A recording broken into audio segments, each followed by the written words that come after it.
살롬 반갑습니다. 지난주 45주년 기념 예배에 갔다가 여러분 개별주는 별로 잘 만나보지 못한 것 같아요. 오늘 29일에 또 많이 참여한다고 하니까 그때도 기쁘게 만나 뵙도록 하고 제가 조만간 장소는 또한 알려드리도록 하겠습니다. 자, 그러면은 우리 계속해서 성경 통독 레시피 과정 진행토록 하죠. 오늘은 통트랙 네 번째 중간사 400년의 하스몬 왕조와 중간사 살펴보도록 합니다. 이 하스몬 왕조의 특징은 왕 겸 대제사장을 겸해서 통치를 했다. 그래서 하스몬 왕조 요한 힐카누스, 아리스토블루스 1세, 알렉산데스 야나이우스, 살로메, 알렉산드라, 힐카누스 2세, 아리스토블루스 2세 등 이렇게 여러 이름이 나오는데 조금 복잡하기도 합니다만은 아마 이 과정을 통해서 상당히 잘 정리가 되지 않나 싶습니다. 먼저 하스몬 왕조라고 하는 것은 모데인의 연로한 제사장이었던 마따디아, 그는 안티오쿠스 4세 명령에 저항을 합니다. 그러니까 다시 말해서 성전 제사를 폐하고 우상을 섬기게 하고 헬라화 하려고 하는 이 안티오쿠스 4세 명령에 저항한 인물이 바로 모데인의 연로한 제사장 마따디아였다.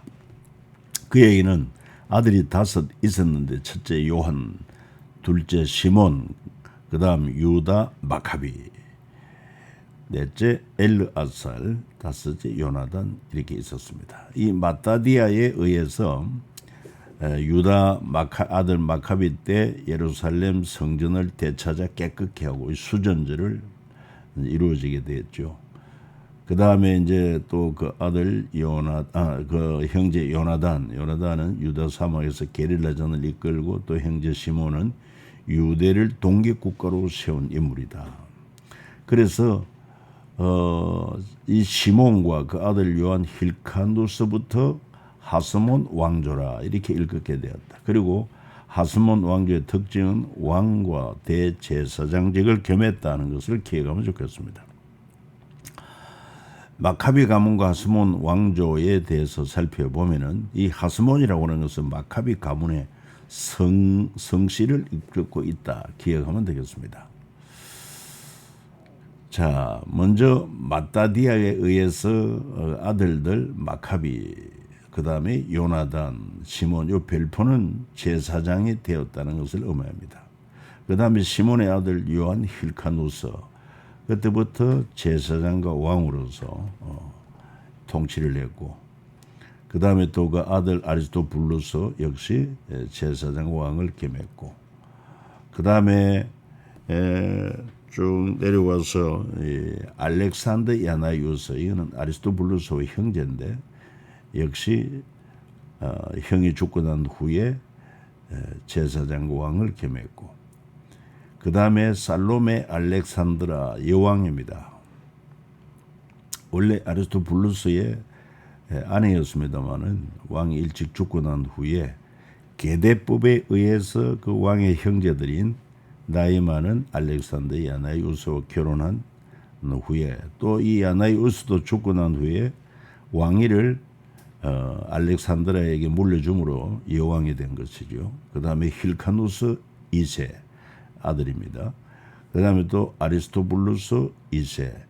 이 힐카누스 2세는 제사장이고 아리스토블루스 2세는 제사장과 왕을 겸했고, 그 다음에 그 아들대로 가면은 안티고누스 역시 제사장 왕을 겸했다 이렇게 보면 됩니다. 좀 구체적으로 이제 살펴보도록 하지요. 그러면 요한 힐카누스는 누구냐? 요한 힐카누스에 대해서 살펴봅니다. 역시 시몬의 아들이죠. 마따디아의 손자답게 용맹스럽고 정복자의 삶을 살았다. 다윗 왕국의 회복을 꿈꾸며 유대 땅 전체를 정복하는 것 자신의 의무로 알았고 사마리아 성을 1년간 포위하고 정복을 했으며 옛 에돔 왕국인 이둠의 지역을 정벌합니다. 이두메인들에게 유대교 개종과 학살 가운데 선택할 것을 강요하고 그 가운데 이두메 사람 안티파터, 이두메 지도자지 안티파터를 유대교로 개종시킵니다. 나중에 이제 이 안티파터의 아들 가운데 헤롯이 나오고 그러죠. 그리고는 이두메인들이 거하는 페트렐로 정복을 하고 그 다음에 스스로 사두개인이라고 자처를 했습니다. 그러니까 바리새파를 많이 미워하게 되죠. 주화를 발행하고 주화에 자기 이름을 새겼고 유대 하스몬 왕조를 31년간 통치를 하게 되었다. 그 인물이 바로 요한 힐카누스다. 그러면 이제 이두메라고 하는 말이 나오는데 이두메는 바로 에돔의 헬라식 이름을 이두메라 그렇게 말합니다. 그래서 이제 이 에돔의 줄기를 살펴보면 야곱에서 알죠. 서로 형제 아닙니까? 이삭의 아들. 그래서 야곱은 이스라엘이 되고 에서는 에돔족이 됩니다. 에돔족의 조상이 되죠. 그리고 가나안 입성 때 에돔이라고 부르게 됩니다. 모세가 가데스의 에돔 왕에게 이렇게 부르는 것을 볼 때 에돔이라는 이름이 나오고 예루살렘 멸망 때 에돔은 바벨론에 의해서 예루살렘에 멸망할 때 에돔이 기뻐했다는 것입니다. 그래서 이것 때문에 결국 망하게 된다고 한 것을 알 수 있고 그래서 요한 힐카누스가 이둠의 지역을 정벌하고 그래서 로마 제국 때 가서 에돔 출신 헤롯이 나오지요. 안티파티의 아들 헤롯으로. 이둠에는 바로 에돔의 헬라식 이름이다.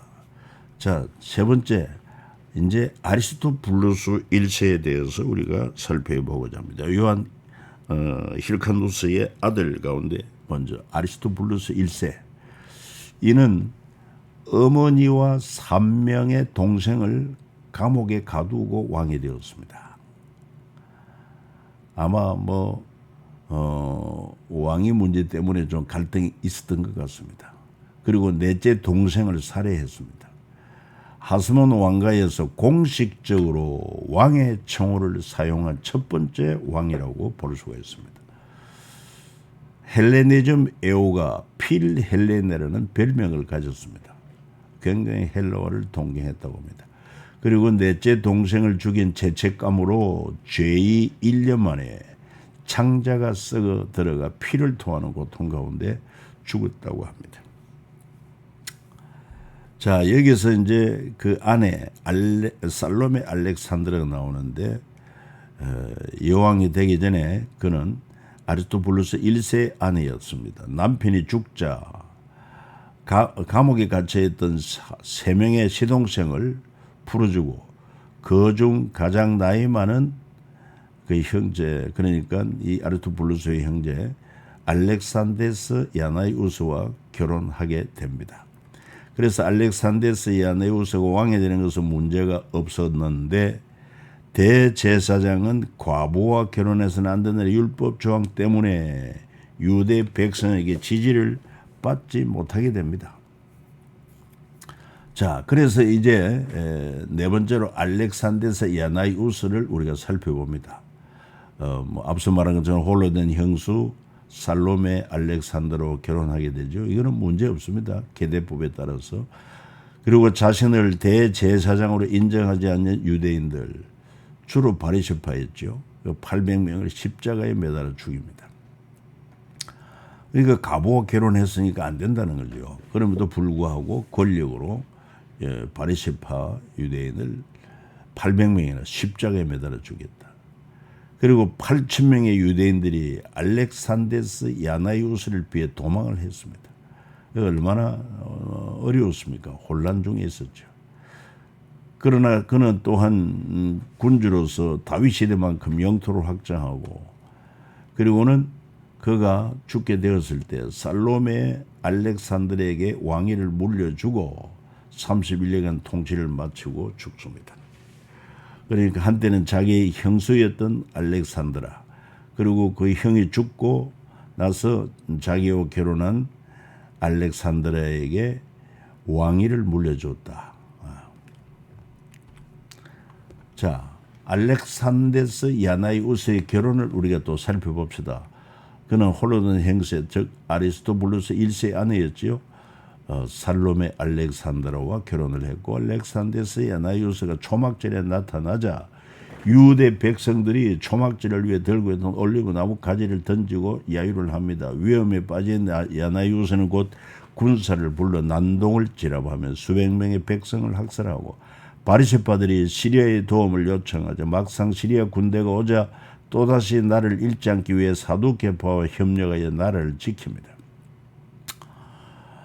이 같은 바리새파 양심을 품은 야나이우스 사두개파는 바리새파 지도자 800명을 십자가에 달아 처형했고, 사두개파와 바리새파의 불신의 골은 깊어지게 되었습니다. 그러니까 사실은 자기의 그 어떤 권력욕, 그리고 또 아울러 대제사장까지 겸하려고 하는 이런 것 때문에 백성들은 당연히 문제를 제기할 수밖에 없죠. 그러나 이제 권력의 힘으로 제압을 한 그 결과가 많은 사람을 학살하게 되었다는 것입니다. 아이러니하지 않을 수가 없습니다. 자, 그 다음에 이제 여왕이 된 살로메 알렉산드라, 그 아들 힐카누스 2세, 또 뭐 아리스토블루스 2세에 대해서 살펴봅니다. 살로메 알렉산드라는 하스몬 왕조의 유일한 여왕이었고, 장남 힐카누스 2세는 대제사장으로 세웠고,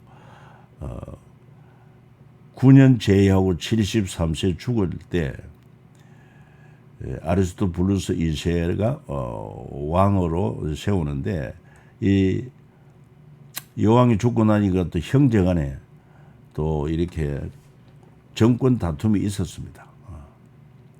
6년간 내전이 있었고, 그때 안티파터, 헤롯의 아버지지요. 안티파터가 로마의 폼페이우스에게 지금 현재 이 유대가 이렇게 복잡한 상황에 있으니까 지금 이 나라를 접수하십시오. 유다를 접수하십시오. 이렇게 요청을 했고, 그때 로마의 폼페이우스가 안티파트와 안티파트의 두 아들 파사엘과 헤롯에게 유대 땅 통치를 맡겨서 유대 전체 분봉왕으로 임명을 하게 됩니다. 결과적으로 이런 내전으로 힐카누스 1세, 아리스토블루스 2세 형제간의 다툼으로 나라가 어지럽게 되니까 이두메 출신 그 안티파트가 이 폼페이우스에게 찾아가서 유대를 바칩니다. 지금 정복하십시오. 이래가지고 결국은 하스몬 왕조가 끝나게 되는 것을 볼 수 있습니다. 여러분, 조금 복잡했지만은 잘 살펴서 공부하시면 유익이 될 줄로 압니다.